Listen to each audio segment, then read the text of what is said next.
Volvemos aquí en Semana en Vivo. Estábamos hablando sobre esa diferencia entre el Pablo Escobar de ficción y Pablo Escobar de realidad.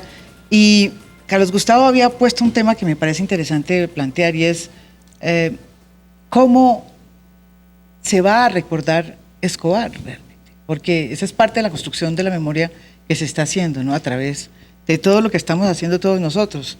Andrés desde su parte artística, tú desde la cinematografía, ustedes de las instituciones. Sí. ¿No es verdad? Sí, la sociedad civil, llámelo, la sociedad. Yo iba a decir, ¿dónde? No, la sociedad. Y Tim desde el periodismo. Sí, tras de ponerlo en un contexto histórico, el producto de una época, no era solo. Hay que recordar que Pablo era Pablo por causa de tanta gente que le apoyaba ciegamente, dispuestos a matar o morir. Y él tenía este poder de construir un ejército privado secreto, casi invisible, de gente, adolescentes, dispuestos a matar quien fuera, a morir como fuera, a hacer lo que fuera que mandaba el patrón. No importaba qué absurdo, cuántos muertos hubiera, no importaba. Mandó el patrón, mandato cumplido. Pero una cosa tiene Pablo Escobar que no tiene, por ejemplo, Rodríguez Gacha, que no tenían los Rodríguez Orejuela, y era esa mezcla de todo en una persona. Como dice un poco Carlos Gustavo, esa mirada que él tenía era una mezcla de muchas cosas que se juntaron en una persona y que dieron este fenómeno llamado Pablo Escobar. Pero, mire, yo creo que eso, cuando uno analiza la historia de cualquier figura criminal en el mundo, obviamente todos tienen antecedentes, son productos de algo, de algún contexto, de algún problema social, sí. En fin, todo. Eso no es exclusivo de Pablo Escobar, sino es una característica de cualquier criminal. Desde ese punto de vista yo creo que pues, él no tiene nada especial distinto a muchos otros. Pero en cambio existió una cosa, y es que fue mucho más cruel, mucho más malévolo de lo que fueron muchos otros.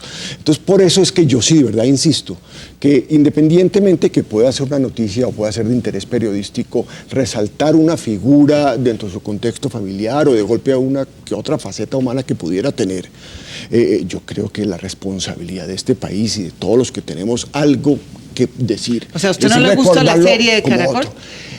A ver, no, en el fondo no me gusta. No, y tengo que reconocerlo. Pero no le cuesta, y no, cuando digo no me gusta, le quiero trabajo. reconocer una cosa, que es una serie muy bien hecha y que ha logrado algo, porque además en un principio yo tuve un gran temor. Y es que como consecuencia de esa serie se mitificara de alguna manera la figura de Pablo Escobar. Y seguí muy de cerca la reacción de mis hijos, por ejemplo, que no vieron el tema, o algunos sobrinos o algunas personas, y para mi gran tranquilidad he encontrado que no es así. Es decir, sí perciben a Pablo Escobar como el criminal que fue. Bien, desde ese punto de vista, cuando percibí eso, me dejó tranquilo. Y no me gustó porque no sé si esto que yo percibo en la gente cercana a mí es lo que está pasando en todas partes. Estoy viendo que como consecuencia de la serie ya inclusive hay unos desarrollos comerciales que a nadie con su sano juicio se le ocurriría que podrían llegar a ocurrir, como por ejemplo sacar un negocio de camisetas de Pablo Escobar o hacer tours por Medellín de Pablo Escobar, cosas de ese estilo. Y la verdad, como ¿estamos hablando del hijo? ¿Del hijo? Del hijo de Pablo Escobar, quiera ¿no? que sea, quien sea. Que tiene las camisetas. Y yo de verdad sí creo que es que no es respetuoso con todas las personas no, con las que víctimas, murieron, estoy de acuerdo. con todas las víctimas, tratar de proyectar esa imagen. Entonces, mi respuesta es esa. No me gustó, al final me siento más tranquilo. Pero sigo pensando que nuestro deber histórico es nunca perder la perspectiva de lo que realmente fue Pablo Escobar. Sergio. Pues yo creo que para tener una perspectiva de lo que fue Pablo Escobar, sí es interesante conocer las facetas, digamos, de gran padre, de gran amigo, de persona inteligente, o sea, de político sagaz. Me parece importante porque es que resulta que yo creo que hay muchos Pablos Escobares sueltos por ahí, que no se han manifestado en esa magnitud porque no han tenido, como él, la fortuna de ser nombrado representante de los narcotraficantes o asumirse a sí mismo como símbolo del negocio. ¿Y que han logrado llegar a muy alto, dice usted? Sí, hay gente que o sea, se yo metió. realmente creo que en este país hay muchos psicópatas sueltos que que aparenta ser una gran persona, de gran corazón, y que en el fondo no tiene ningún inconveniente en robar tierras, en mandar a matar gente, en envenenar ríos. Hay mucha gente así, muchísima más de la que uno se imagina, y son grandes padres de familia, y son gente amorosa.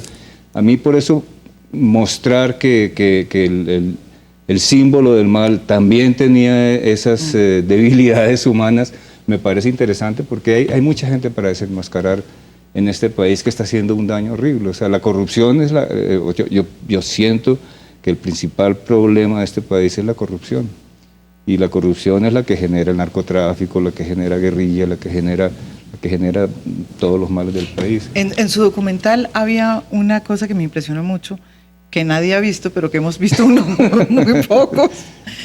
Había este fenómeno, se retrataba el fenómeno de que era una persona exitosa en política, pero no solamente porque tenía plata, sino porque tenía un verbo y tenía un ascendente y venía de abajo, tenía cierta identidad con la gente, y cuando muere la gente lo recuerda con una especial, digamos, fijación, ¿o no? ¿O eso no era? Yo creo que lo que se alcanzaba a deducir en el documental es que la vena política se la habían inyectado entre algunos políticos antioqueños, y posteriormente que lo habían convencido, le habían dicho que podía llegar a ser presidente de la República. Y él se lo creyó, claro. Es que eso, si uno tiene poder, le gusta sentirse halagado, y yo creo que ese mecanismo en él obró de una forma geométrica, ¿no? O sea, dijo, yo presidente, venga, vamos a ser presidentes. Pero ¿sabe qué? En esa perspectiva, perdón, uno no se le puede olvidar que todas las personas que estaban en el Congreso en ese entonces coincidían en que era un representante absolutamente gris, que no se destacaba por nada. Para él la política era un instrumento de manipulación nomás, para volverse intocable, tenía una trascendencia ante el público, de sentirse grande, y para su gente, sus seguidores, para ver que tenían su hombre allá, y para utilizar la política como otro instrumento de manipulación. Por ejemplo, la legislación del Congreso, eventualmente, por ejemplo, la constituyente. Todo eso era todo un plan que él inventó intuitivamente. No era programado, vamos a hacer punto A, punto 2, no.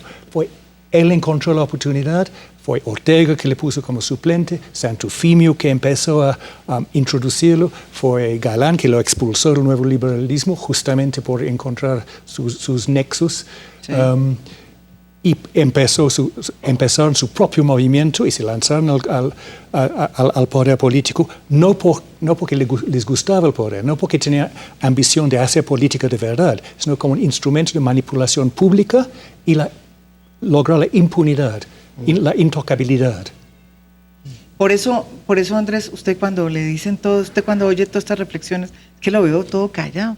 Uno sabe que uno espera que los que estamos hablando somos nosotros y el actor, sí, el actor y el director yo oigo con mucha atención porque claro, mi papel, lo que pasa es que a mí sí de alguna manera me ha tocado pues tocar todas las facetas, no era mi obligación, era mi responsabilidad y era lo que yo tenía que hacer. Yo no podía. Y creo que en eso fuimos muy claros en el momento en que Juana y yo conversamos sobre hacer el proyecto, pues primero ni hacerlo de una manera banal y de una manera ligera, como de alguna manera se había ya tocado el tema en algún momento, sí. Ni podía yo tampoco salir con cachos y cola y pintado de rojo desde la primera escena a hacer, porque entonces estoy haciendo el monstruo de Escobar. Sí. Creo que la serie ha tenido la virtud. Creo que la gran virtud de la serie precisamente es ese miedo del que tú hablas, que tuvo tanta gente al comienzo, donde mostramos un Escobar ambicioso, joven, lleno de proyectos, de sueños, con el que seguramente mucha gente podía comulgar y que se va transformando en el monstruo que se convirtió. Yo creo que la maldad en Escobar es un proceso que se va dando con el tiempo y con los años, que se va dando por las respuestas que recibe también él de parte del gobierno, de parte de la gente, de parte de sus enemigos políticos, es decir, eso no... Creo que de alguna manera hemos convertido a Escobar como en el gran chivo expiatorio de todo lo que nos pasa y lo hemos dejado muy solo y se nos olvida que es que detrás de él había también otro montón de gente empujándolo y también metiéndole gasolina a esa empresa y hoy están así haciendo... Él no estaba tan solo. Él no estaba tan solo. No. Y pensar que con la muerte de Escobar entonces se acabó la violencia en Colombia y se acabó el narcotráfico también parece muy ingenuo. Creo que la serie es completamente actual en el sentido, y lo que decía Sergio, ahora lo que pasa es que tienen un perfil más bajo, ya hay un Estado más fortalecido, ya la actitud de Estados Unidos es muchísimo más agresiva que en la época de Escobar. Pero yo coincido, yo creo que el terreno está fértil para que en cualquier momento vuelva y aparezca.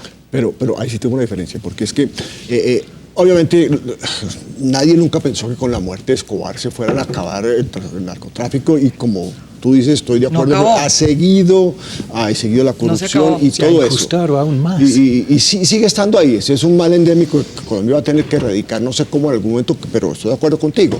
Pero la gran ventaja que tiene, y yo sí no creo que se va a repetir nunca, es un personaje de ese calibre, ni con una fuerza, ni con un intento de permear la política. Naturalmente, como tú dices, él fue producto de una situación en un momento donde había una coyuntura particular y un Estado especialmente débil que le permitió a él hacer esas cosas que usted dice.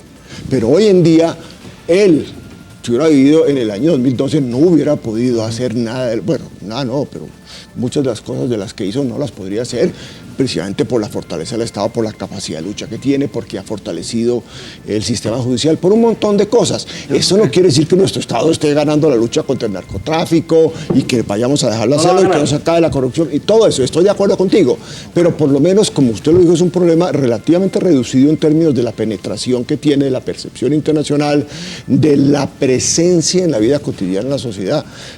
Sigue rampante el narcotráfico, pero no están metiendo. Pero no solamente el narcotráfico, y esa es una pregunta que les abro a ustedes, el narcotráfico y su relación con la clase política. Mire el tema del proceso 8000, mire el tema de los paramilitares. Pero les tengo una mala noticia. Nos toca esperar y responder esta pregunta que les acabo de hacer después de esta pausa. No se vayan, estamos aquí en Semana en Vivo.